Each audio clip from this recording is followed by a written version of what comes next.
Alright, welcome back to Philsworks YouTube channel. This is step 5, rebuilding a Shovelhead motor. So this is the last step of the process. This is the complete top end assembly. So maybe you're just doing a top end of your motor at home. Maybe you are following along and completely rebuilding your motor. In this episode, obviously I'm going to go through and put this whole top end together. I'm going to show you all my ring gaps, all my pistons, all how I'm going to set up my rocker boxes and bolt all this stuff together and get this motor completed and ready to go on the bike and start it up for the first time. So I've got a little marker up here if you guys want to follow my Instagram, follow along day to day, see what I get up to. I post a lot more over there and you'll get an insight into what videos are coming up next on this channel. A lot of people also ask how they can support the channel. Unfortunately, I'm completely sold out of my shirts. I have a new run coming shortly, so please stay tuned for that. But in the meantime, just drop a comment, like, or subscribe if you haven't already. I will reply to all your comments, and all these interactions will help my video gain more traction and get more views. So that's enough running my mouth. Let's get to it and get this thing together and done today.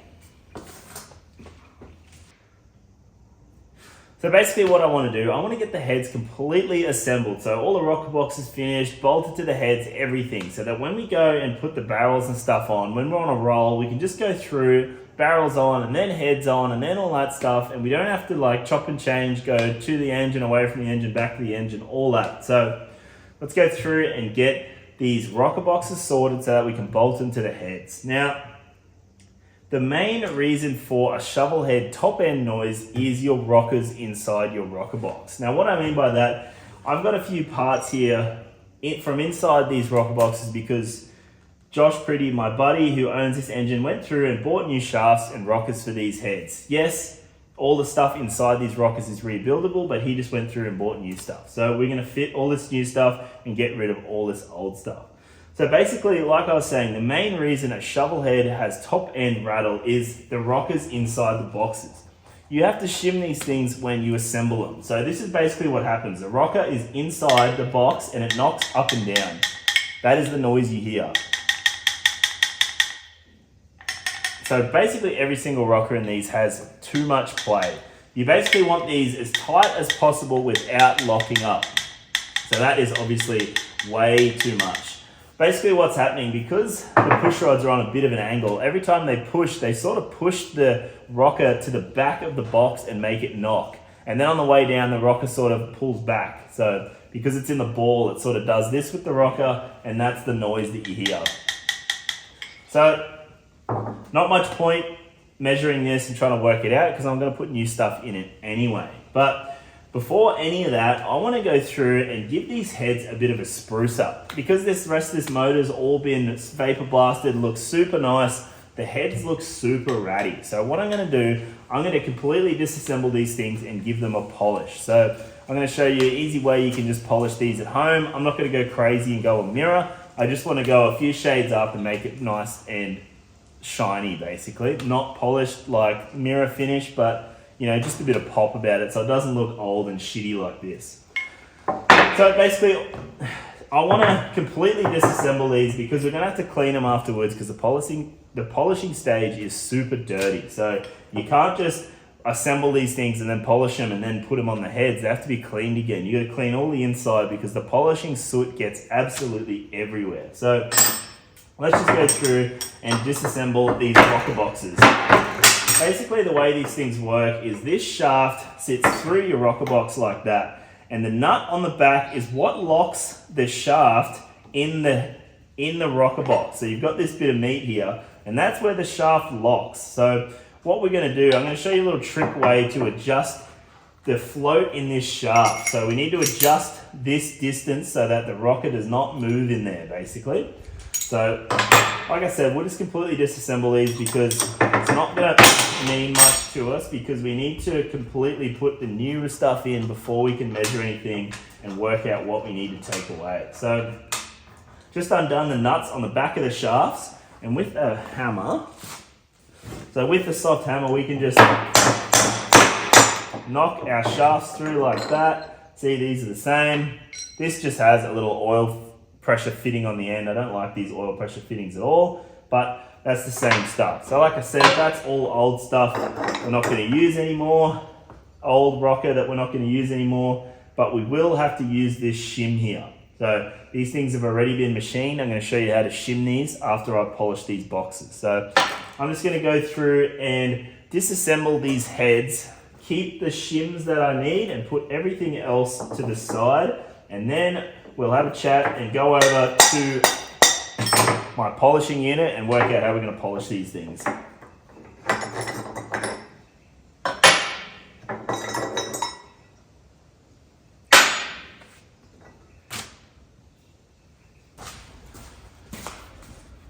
Alright, I got my little buff set up here. Now, if your buddy ever asks you to come over and help him buff something, make sure you've got a good excuse and get out of there. Buffing is the worst thing in the world. All the little fibers and everything off these buff wheels just get in your face, on your clothes, up your nose. You'll be covered in black soot. It is the fucking pits. I fucking hate polishing stuff, but because this is for a buddy of mine, I'm just going to do it. It's only 2 heads. It's not like it's a whole motor. So I'm just going to go through, polish these rocker boxes quickly and get this top end together. So I'm just going to talk about it in the time lapse, but for the meantime, let's get into it.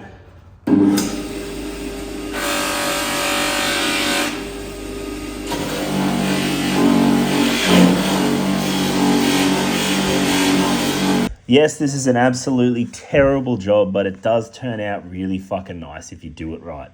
That far wheel that I'm using now is a coarse wheel, so that takes off all the scum and the corrosion and, you know, all the really heavy stuff. And then you come over to this wheel, which is the finishing wheel. So you just make sure whichever wheel you're using some wax on it. So the wax is really what does the job. That's what makes it polished. That's what does everything and makes it look super nice. So don't bother doing it without the wax. Make sure you get good stuff. Oh my God, that is the worst. Every time I do it, I say it's going to be the last, and then I forget how shit it is and I do it again. Look at the fucking soot and crap all over me. I'm itchy, can't hear, it's all in my eyes. I'm going to get cleaned up and then sort this shit out.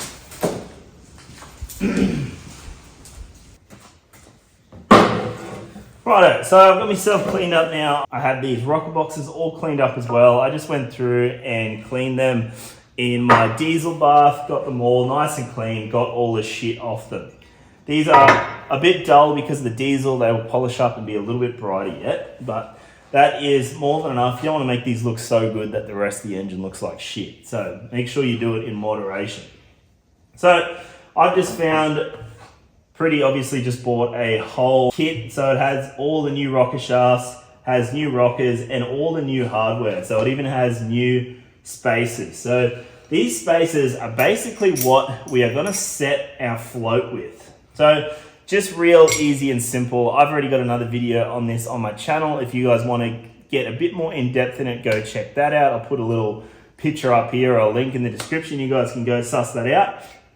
Basically what's happening here is our rocker goes onto our shaft like this inside of our rocker box, right? So it goes in there like that. And basically what's happening is we are going to adjust the float with this here washer.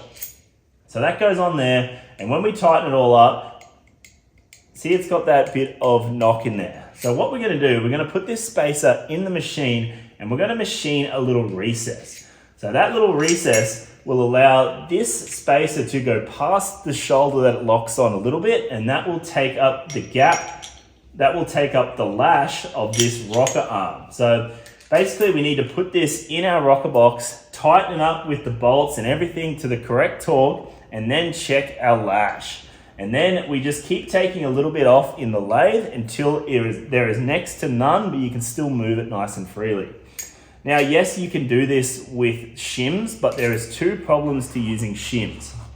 So the first problem to using a shim is you're just adding another surface to wear. So basically, if you only have this in there, there's only one surface that's going to wear, and that's this surface. But if you put a shim in there, you're adding another 2 surfaces to wear. So your shims will wear out quicker, and all that nice lash that you put on there will go away quicker and will wear out quicker because there's 2 surfaces wearing instead of 1. The second problem with that is when you put this in and try and push your shaft through all this stuff, sometimes you get the shim caught. So the shim gets caught on the edge of something and doesn't line up properly. Sometimes it gets caught you know, on when you put this in, sometimes it gets caught like that. Sometimes it gets caught here or here, and other times it gets caught somewhere else. Now, I've pulled these apart so many times, and the person's put it together, and the shim's gotten caught, and then it doesn't work anymore. It's fucking useless. Usually it just binds this up and fucks it. So, easiest and best way to do it is just machine your little spacer instead of using those stupid shims. So basically all we do with this thing, we're gonna put it together dry. So we wanna check everything dry, and then when we add oil, you know, it's only gonna help the situation. It's only moving on oil. So we just put our rocker in, make sure we use the right rocker. So the rocker arm obviously is where it's gonna go on the spring, top of the valve, and then your push rod is obviously the hole here. So we put that in there like that, put this together. When they're brand new like this, they're a little bit difficult to put together because all the tolerances are really nice. But like I said, you can rebuild your old ones. You don't have to replace everything like Pretty has here. Sometimes they need a little bit of help to get through. Brand new ones like this definitely do. So once we have got it through enough for our nut to start, we will just put our nuts on. This came with all new nuts and washers and everything. It's not a bad little kit, this, to be honest. It tricks it out a bit. So we tighten this up, and if you guys, it's a different size. Oh, that's not it. Fucking G up. So you want to, like I said, tighten these to the same tightness every time. If you guys don't have a calibrated fucking arm like I do, you want to get your torque wrench out and really work out. Make sure you put the same tension on it every time, because sometimes more tension will change it. Less tension obviously will be less again. So I'm just sucking this thing through. So there it is there. Oh. Done. So that's actually pretty close. There is a, oh no, it's not, sorry.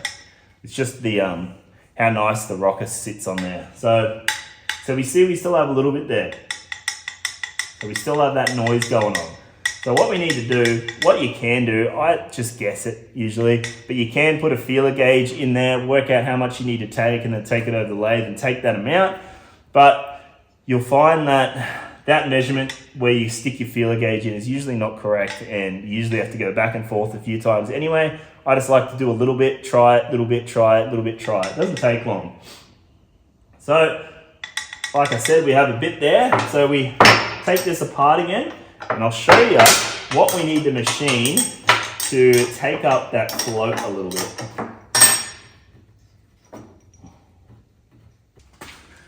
All right, so basically what we have going on here, this here is our rocker shaft, and this is the spacer I keep talking about.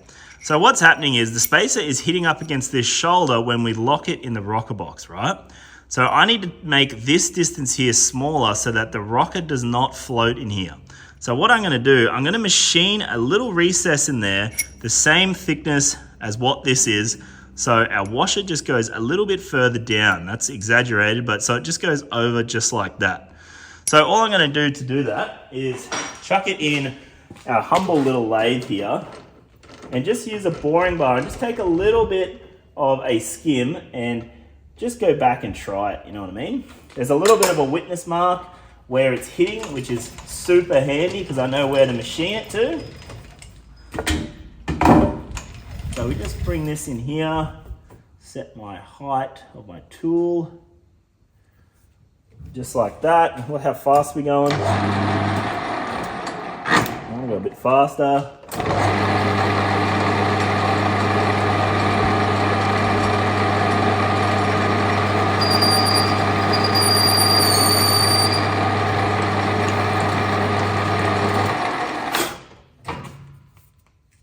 Alright, so I'm just going to check it with my shaft, wherever the hell I put it. It's really somewhere around here. So if you leave your boring bar in the right spot, you don't have to keep messing with the size. Just leave your boring bar in the same spot.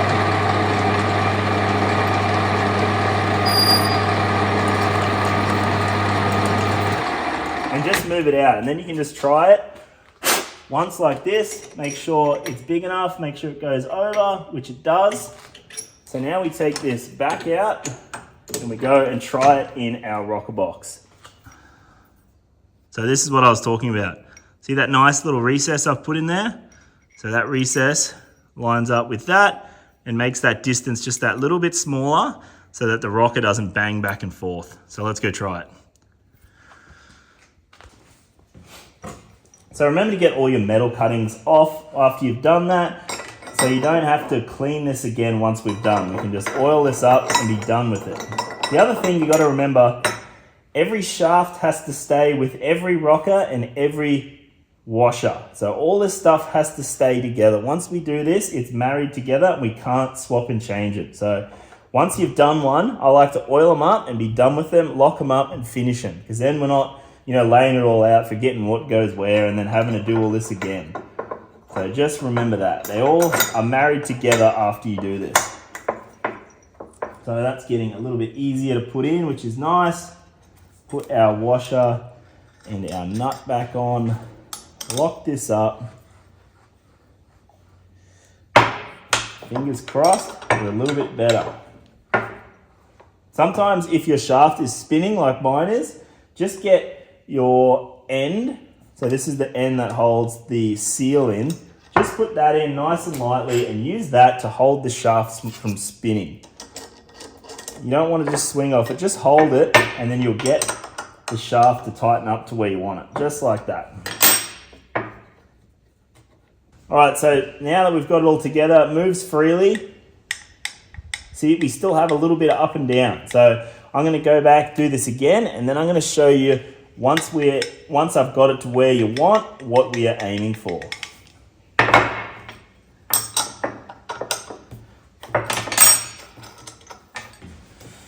So I've got this rocker in here now. I've just taken this out a few times and just played around with it a bit, and now I've got it super loose and it has the tiniest little bit of up and down, which is exactly what you want. Once you've got oil pressure and stuff in this, that's going to take it up, but as long as it doesn't have those big long bangs in it, nice and tight, that is what we want. This rocker's got to move super loose but can't go up and down, so you don't want it tight at all. So that is one of the rockers done. So I'm going to go through, do both rocker boxes, and then we'll come back.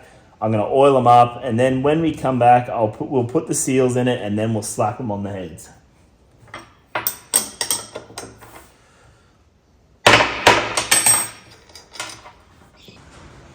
Right, so I have all my rockers set up now. They are super nice here. So last thing when you do on these rocker boxes, before we slap them on the heads, is put the seal in. Now, a lot of people fuck this up. They always put this together wrong. The idea is that the shaft locks in the back of the rocker box, and then this front little guy, all that does is control the oil. So all it does is tighten in and hold this little seal in there. Now, when you buy your seal kits, there's probably going to be, I think there's like 4 different types. Just make sure you try them in your rocker box before you put it together. So just jam them all in like that. Like I said, all these shafts are tight, right? So you don't use this to tighten the shaft up. This is just to hold the O-ring to stop this thing from leaking oil, because obviously we've got oil going through here. So this bolt at the back is what tightens up the shaft. So that has to be locked up before you put these on. So you see a lot of times people do this the wrong way around, and then these guys are locked in and you can't get them out. So that means they've been put together incorrectly, and they usually leak when they're put together like that, and they knock a lot. So that is really it. You don't need to fucking swing off these. These things seat home on the shaft when they are locked up. So you just keep going, you can feel the O-ring, and then suddenly it stops, and that is it hitting the shoulder at the back. So you don't want to swing off them. So we'll go through, put all of these on, just like this. And then I'm going to put them on the frickin' heads.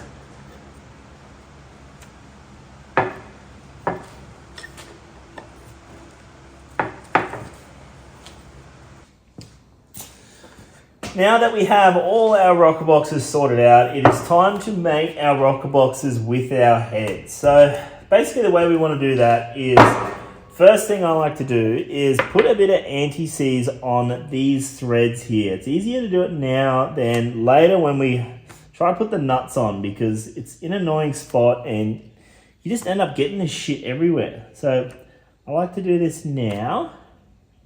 And then the other thing I like to do is a little bit of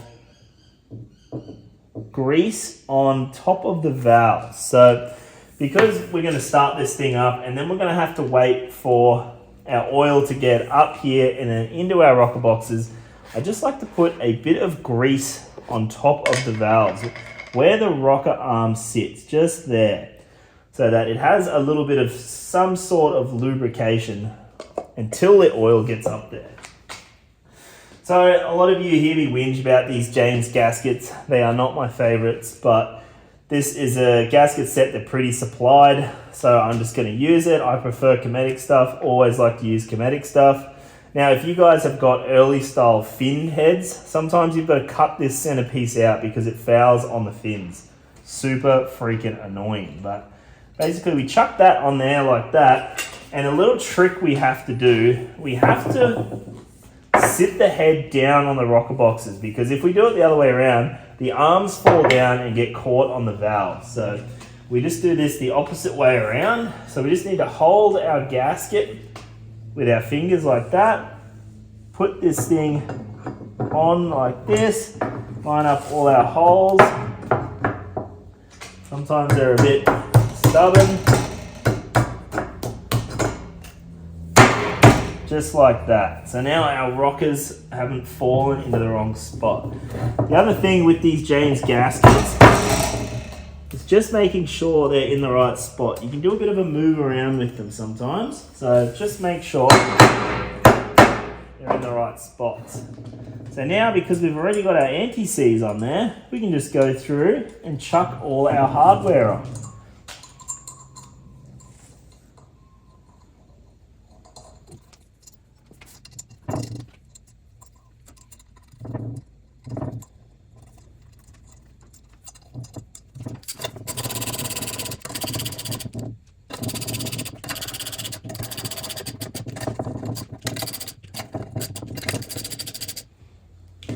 Alright, so that is the bolts pretty well nipped up. Now, a big problem with shovel heads is the rocker box gaskets leaking. So sometimes over tightening them will make them leak. So try not to go too crazy on them and over tighten them. They don't need heats. It's better to, tighten them up a little bit and then make sure, maybe if they leak a bit later, you can still tighten them up a bit more. You haven't just swung off them. I like to check my rockers after that. Make sure they move freely after putting the heads on. Both of these freaking do.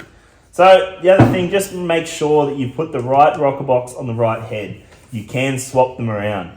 So just remember, your rear exhaust goes with your oiler up into your head, and then between your intakes, there should always be this guy. So I'm just going to go through, do the other head, and then I'm probably just going to give these a quick polish now that I have put all these together on the polisher, and then we are ready to slap these on the engine. We'll get to putting the barrels and all that shit on.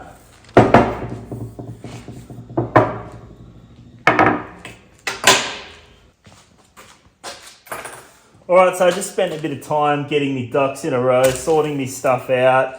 I have my pistons together here. I just put one side of the clip in so that I can push the pin through like that. And then all I got to do is put it in the right spot, knock the pin through, and then put the other side clip on. So that's pretty well what I'm up to here. I've already gapped all the rings and stuff. If you guys haven't gapped your rings yet, this is the point where you should go through, gap all your rings and do all that stuff. But I usually like to do that before we've balanced it. So all that stuff's good to go. All my barrels and everything are good to go on. They're clean, ready to go. So basically all I got to do here is start chucking my pistons on. Like I said, I've oiled up my pin and all my shit here. The only thing I haven't oiled yet is my wrist pin bushes. So there's really, remember, this engine is going to be completely full of oil. So everything you're putting together should be oiled, really. So I've just got it sticking out a little bit, so it's got a bit of a spigot. That's the easy way to do it. And then you can sort of just fit it over, put the spigot in the wrist pin bush, and then give it a good knock. Sometimes you'll find your pins are super, super tight. A little trick you can do, you can just heat your pistons up a little bit. If you just take them to whatever, 100 degrees Celsius or something, you'll be surprised how big they go and your pins will just slide through easily. But these ones weren't too bad. So I'm just gonna go with that, push these through. I've got a little tool here to push it through a little bit more. All right, so we go through, put our rear piston on here.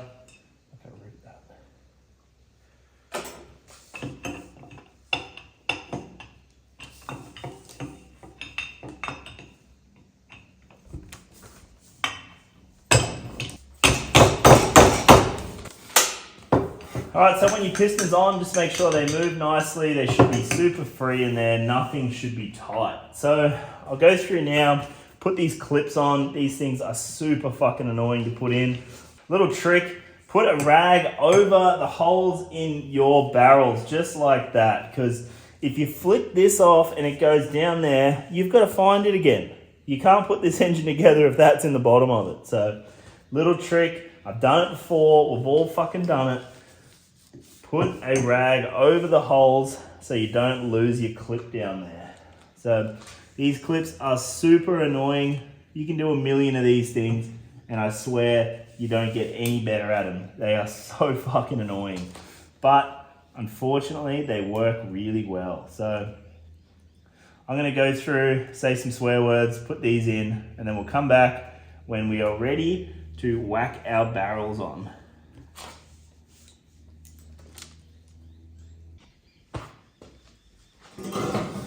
Alrighty, so I have all my clips in, all that shit done. I have my rings in. I went through and just put them through, oiled all this up. If you guys aren't sure how to put your rings in, usually if you go to the company like this that you get your rings from, Hastings or something, they will give you a ring diagram, show you where the rings need to go and show you what orientation on the piston they need to go. So something to keep in mind.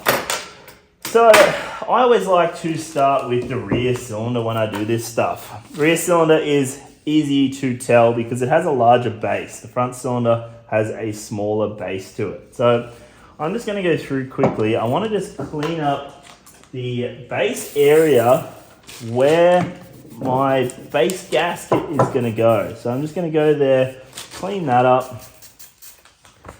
Same with on the engine. Just going to go through here. Clean all this up where I want that to go, and then go through and put our base gasket on. So remember, these things go in a certain direction. Try and match it up with your barrel before you get started. So that goes around that way. Nope. That way. Just like that. Don't worry about this hole here because it returns through the barrel into the skirt. So later stuff does that. So that will go on there just like that. So I want to get to my favorite little tool here. I used to put these on, just do the rings and stuff with a screwdriver, and I found this little tool. You can't use a conventional spring compressor because you need to be able to get it off down the bottom. So this little guy breaks apart. So you just put it on there like that, and then you put this little tool on here and that tightens your rings together. They put him on there like that. Give him a bit of a turn. Oh, didn't like that.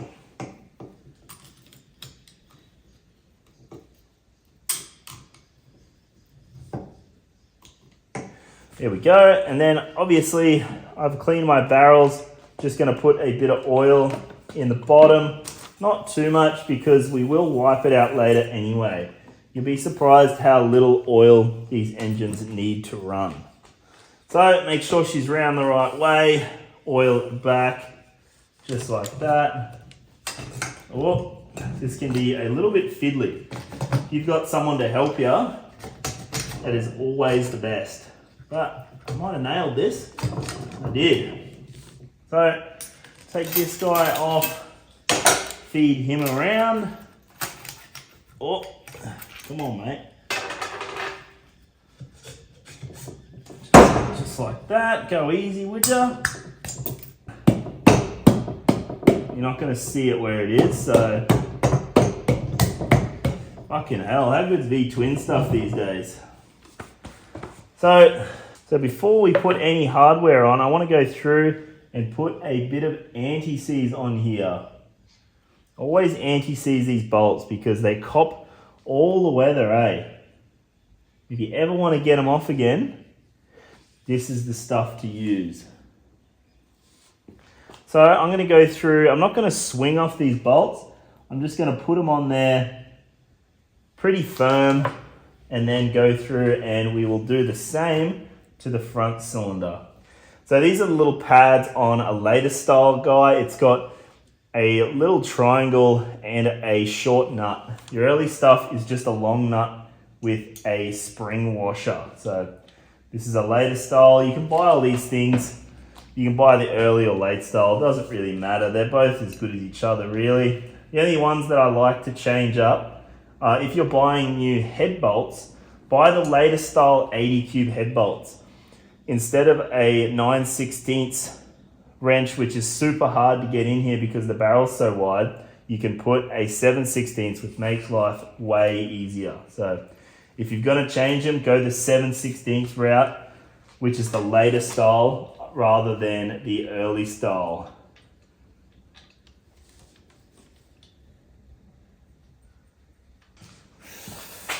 Alrighty, so just a repeat process here. I already have my compression on there, so make sure the barrel is round the correct way. Let's try this again. Usually it's easier once you've got one piston in, sort of stops it from banging around as much. And if you want, you can move this thing right to the top, which will also make your life easier. So let's go a bit higher with this so that I've got more room under there for my hand. I fucking swung off that a little, but a bit much. So let's freaking repeat process. Little wiggle is usually the go. Pull this guy out. Let's try not to fucking break a fin off this time. Can't believe that. V-twin freaking love. Nothing quite like some Taiwanese or Chinese or whatever the hell it is quality. Righto, so I'll go through, do the same thing. Bit of anti-seize on our studs. I'll put the bolts on and then we'll come back and start looking at these heads.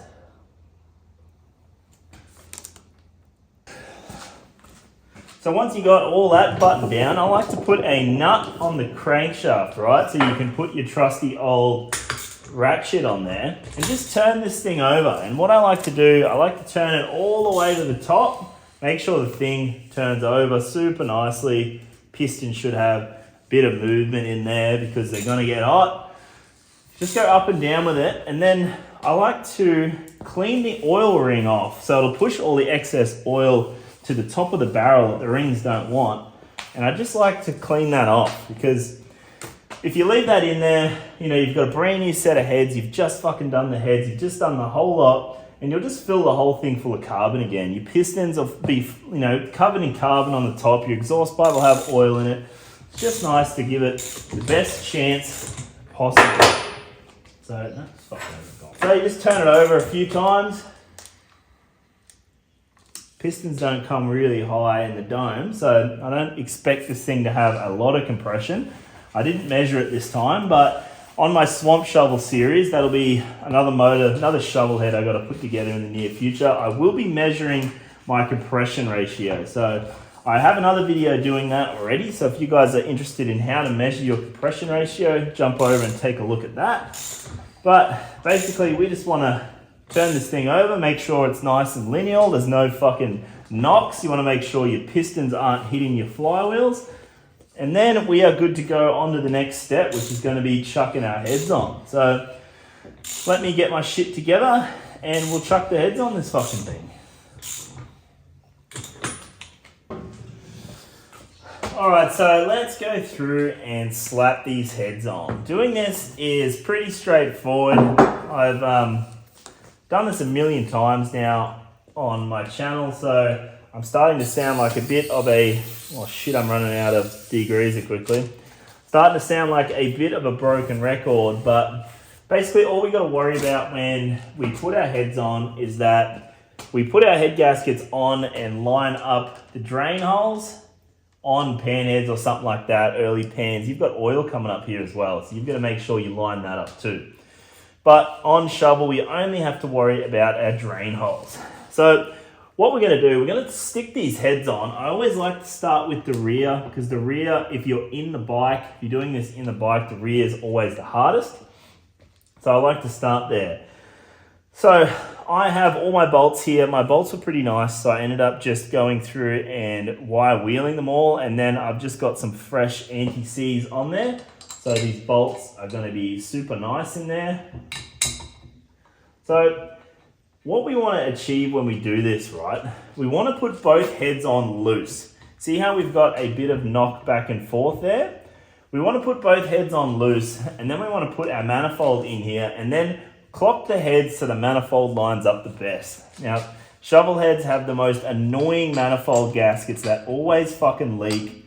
So you want to give it the best chance possible not to leak. So lining up these flanges is the best way to do that. So I'll go through, I'll put both heads on. I'm just going to do these bolts finger tight so that I can still play around with the heads. So I'll go in, do both heads finger tight, and we'll come back, line up our manifold, and then we will start torquing these things down.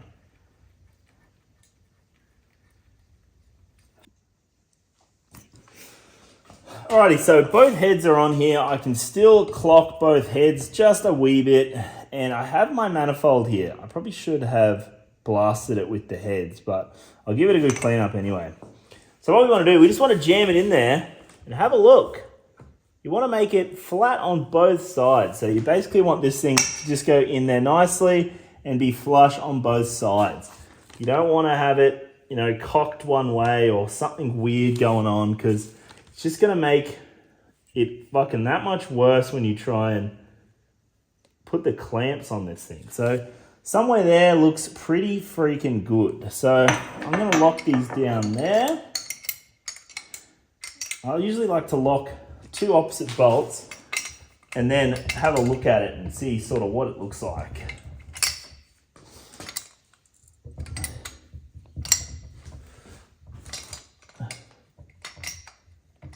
I need to give my spanner a bit of a linish. If you guys are having problems with your spanner fitting, you just got to grind the top of it and make this super, super thin so that it'll go in beside the bolts. So I need to do a little bit more of that. But that lines up really freaking nice. So that is pretty well all we have to worry about when we are bolting the heads on. So I'm just going to go through now and absolutely swing off these bolts. You guys can do it to the torque in the book if you want, but I've found I've blown a lot of head gaskets doing it to the torque that they specify. So I just go through and absolutely swing off them now, and I haven't had any issues since. So I'm just going to go through and do that. And then I don't really know.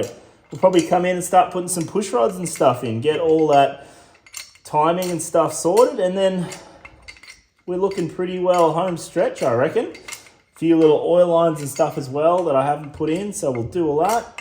Have a bit of a monkey around, have a bit of a fuck around, and we might just finish this thing off.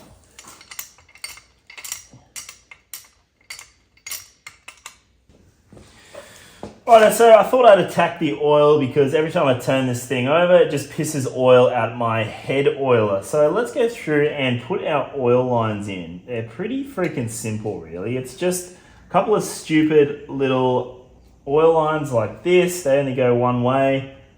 They're usually a little bit fiddly. Usually try and bend them so that they can't come out. That's usually the best.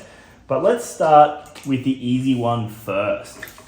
So you'll find a lot of this stuff will have a blind hole that the tube can go further into, and then you put it into the other side. See, this side doesn't go in as far. So before we do that, we just want to go through and oil all our little grommets. So these guys are what seal the tube. So they're just a little bit of rubber and they go in your little thing like that. So I just like to put both on, feed them way down. Don't forget you put your cap on first. I always fucking forget that. So feed them on there first, just like that. And then you want to find which end feeds in the furthest and start there.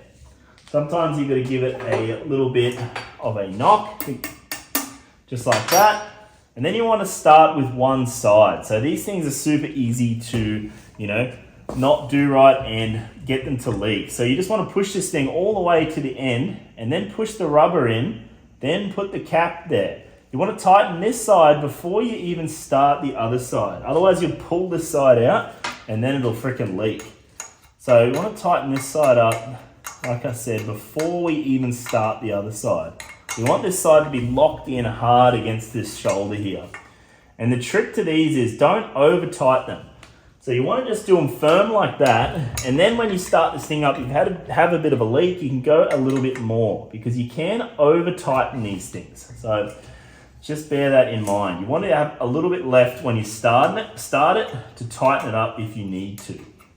So that is the top one pretty well sorted. This one's pretty easy. The other one can be a little bit tricky sometimes. So like I said, I want to swing off it. Nice and firm, just like that. I always line the flats up because I'm fucking OCD like that. But that is the top guy. And then let's start with this guy now. So sometimes this guy is a little bit longer and you've got to give it a bend to get it out. So usually it's pretty straight. This one is pretty straight. So I'm just going to leave it, not bother bending it. So we're going to go through. Let's put these on like we did the other side. Ugh. Plenty of oil on these.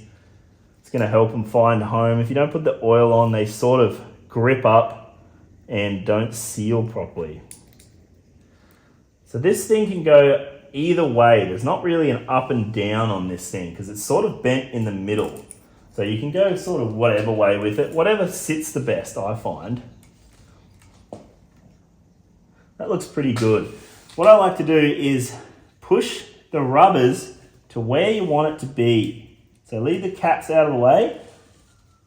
So you want to push the rubber so that we've got equal amount of tube in the top and the bottom. So just like that, it should be straight. So let's start this one. If you pull this tube out of one of these fittings, it will leak fucking straight away when you start this thing up. So this one is a little bit trickier and we're just going to go a little bit at a time on both. A couple of turns there. Couple of turns here so that we keep the tube where we want it. And don't over tighten the bastard.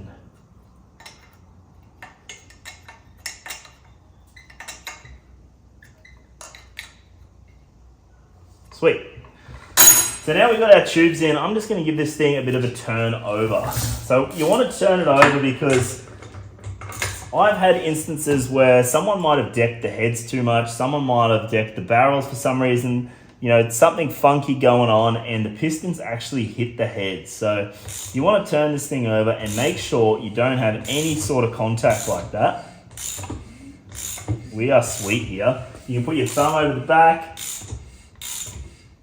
Look at that.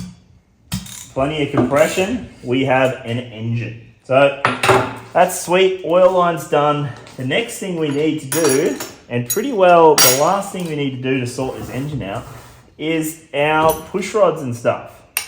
So this engine has a different type of push rod tube. This is like a weird early style, like aftermarket thing, and they don't work like a normal one. So I'll show you what they do in a sec. I just want to go and give them a bit of a polish to start with. I want to polish them up because I don't want them, looking sad and the heads look, pretty nice. So give me a sec, I'll polish them and then we'll come back and look at these push rods. there's 3 different lengths of push rods. See if you can work out which one goes where.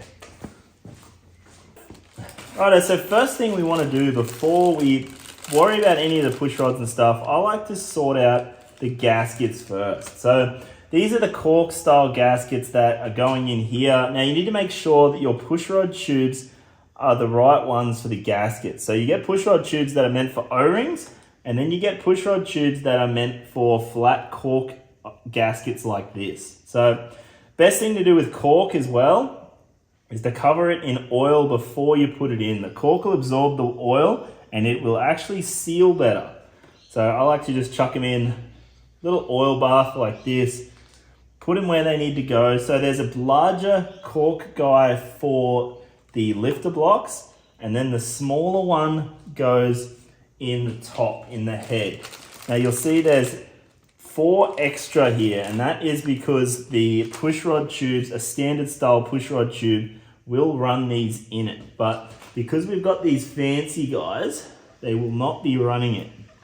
And I'll show you those tubes in a second. They basically, instead of the normal style having a spring, these ones have a thread, so you can tighten a bit of pressure on it. To be honest, they are super annoying because you're constantly trying to undo and tighten up this thread. The spring ones are super easy because you can just snap it in and it's done.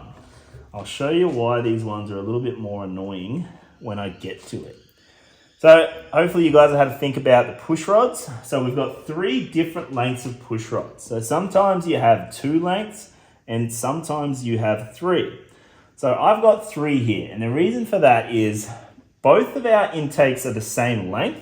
You've basically just got to look at the lifter blocks and look at where the lifters are in relation to where the push rods actually go in our rocker boxes. So our 2 intakes are the short ones, so they are the same length.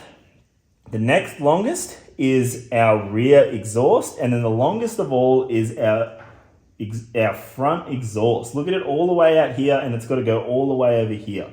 That's why they are different lengths. So now that I've got all my O-rings up in here, just clean up any of this excess oil because I'm OCD. So like I was saying, this is the style of push rod tube he's got. So basically it comes out like that. It's got these 2 nuts on it, and then it has a thread down the bottom with a seal. So basically you put it in there, put it to the length,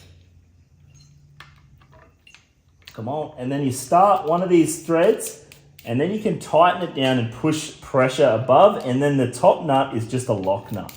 So it is pretty fucking annoying if I'm honest. But anyway, we will get through it.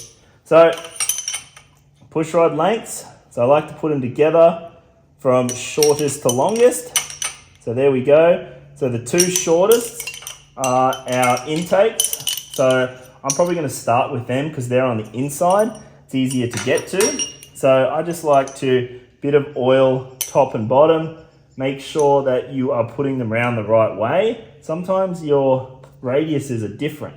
So just see which one fits better. I think that way they look pretty the same, to be honest. So both intakes, let's get our tube, jam it in there.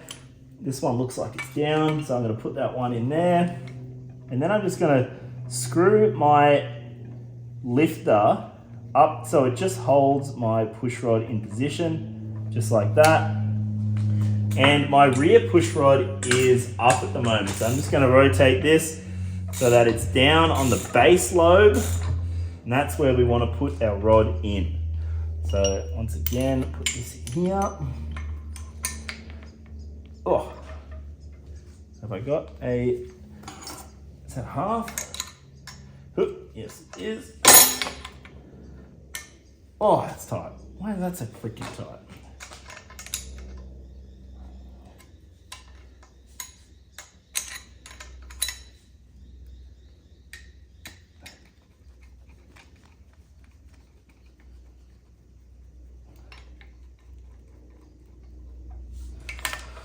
Alright, so both intakes in.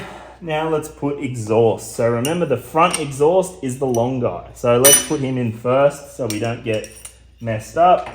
Let's turn this over. make sure our exhaust is on base load, just putting a bit of pressure on it. Just there is base, based out. So a bit of oil on our pushrod balls there. Find our, there it is. Lift this up. I like to put them all in because it keeps pressure on your lifters. So sometimes your lifters get stuck. Well, not stuck, but sometimes they're firm in there. And then when you turn it over, you can't see the lifter move. So if you've got pressure on it, you're always seeing the lifter move, because every time you want to do up or set your tension, it has to be when the lifter is at the base load. So if it's rattling around like this on the base load, that's where your noise is going to come from. So that's the two things that are going to make your engine noisy. Your rockers not being set correctly, but we've set them right, and your push rod's not being set correctly. So we're going to set these. But you'll find when you do a motor, a fresh build like this, you'll probably set these push rods 3 or 4 times. So you do it this first time, and then you'll heat cycle it, and you'll do it again, and then you'll ride it. You'll find in the first 5 minutes of riding, you'll hear the engine will probably start to make a bit more noise, and you got to do them again. And then after your 500k service or whatever, after your run-in period is finished, then you will do them again. So let's go through and do our push rods now. And I'm going to adjust them so that we've got no lash at base load. Now, some people really get confused when we're doing this. I try and explain it in the simplest way possible. So let's try again. Righto, so I'll just do the front side to give you an example quickly. So we want to be able to turn this thing over. Sometimes it's easier to chuck it in the bike and do it in there, but I'm going to show you here for example. So we are looking for base load every single time we adjust our push rod, right? So we're going to turn this over and just get a feel for where we're at. So that's the intake valve closing, right? So we're going to come across compression stroke. So if you put your finger in the thing in your plug hole, there's compression stroke. So when you're on compression stroke, both sides are at base load. So you can adjust both at the same time. So let's do that now. We just want to lock so we've got a lock nut on the bottom of our lifters here, right? So I'm just going to put a little bit of pressure on that. And then we set this by turning our push rod. So we want to just be able to turn it. So we just play around with it a bit, give it little tweaks, and you want to just be able to turn it with your fingers like that. So I can just turn it, so we hold the top and then lock the bottom. Just like that. So I can't turn it now, so I'll hold the bottom and go back a little bit with this. So yeah, I can turn it now. So that is good. That is where we want it.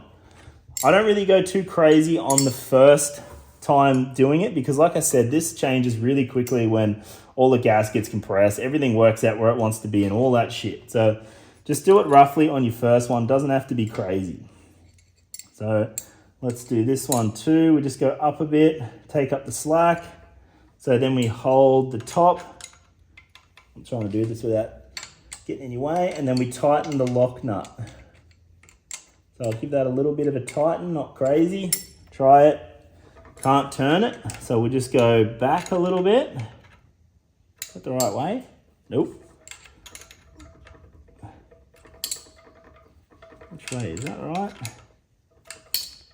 There we go. I can turn it. So hold it. I'm going to tighten up my base a little bit. There you go. I can just turn it. So tighten this up again. There we go. There you go. I can just turn it. So what I like to do now, I like to go through and make sure it's right in the other positions it's got. So we go around. We'll see an exhaust stroke here. So when our exhaust is pushing our exhaust valve open, our intake is completely closed. So we should be able to spin that. See that? We can spin that. So I'm just going to put a little bit more pressure on that because we can spin that a little bit easy. You want to just be able to spin it. So this is why we do it in both base loads here. All right, so that's a little bit tighter. That's what we want. So I'll tighten that up a bit.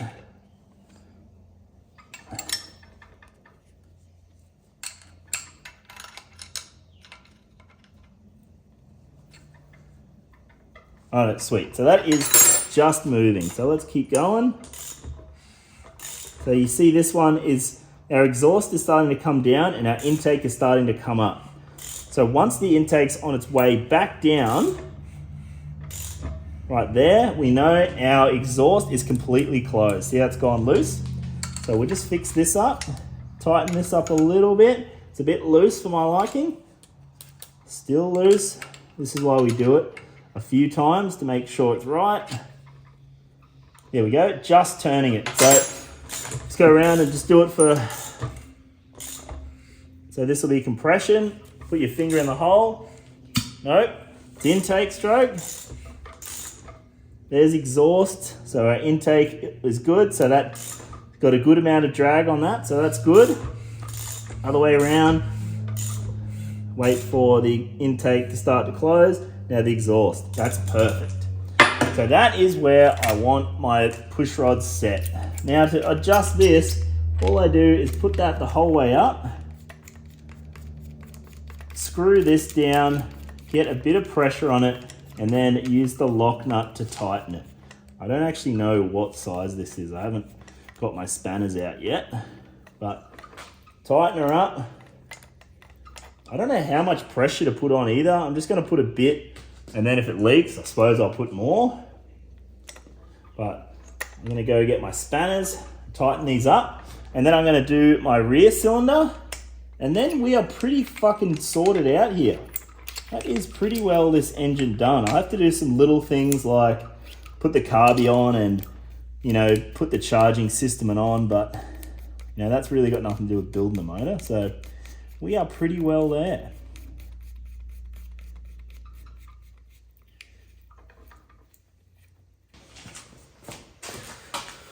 All right, so that is our Shovelhead complete rebuild from scratch, all done, part 5, top end, completely done. So that is the motor completely built, completely done, and ready to chuck in the bike. So obviously this is not the motor. I've already given it back to Pretty. He is in the process of putting it in his bike, and then once I go over there, and we'll probably do a bit of a first start, and then we'll do heat cycle, all that stuff. I'll take some videos and I'll show you guys the end product. The bike it's going in is super cool actually. It's an old rigid, it's painted bright yellow, and it has a OG Denver's front end on it. It's pretty fucking sweet. I will show you some videos. But in the meantime, thanks for watching guys. I am working on my pan head here, so our project pan. I am just doing a bit of a mock-up here. You will see it in the next video. Mocking this up, doing all my Evo bottom end, working all that sort of shit out. So if you're looking forward to that, just wait for the next video. It'll be out in the next few days. But thanks for watching this series. If you haven't already, like, comment, and subscribe. All those interactions really help my video get more traction and I get more views, which really helps me do this stuff. I do this full time. I don't have a 9 to 5 job. I am solely in my shed working on these motors. So between long jobs, you know, I don't get paid. So every little bit of contribution really helps me. So thanks for that, and I'll see you on this next video on my project pan.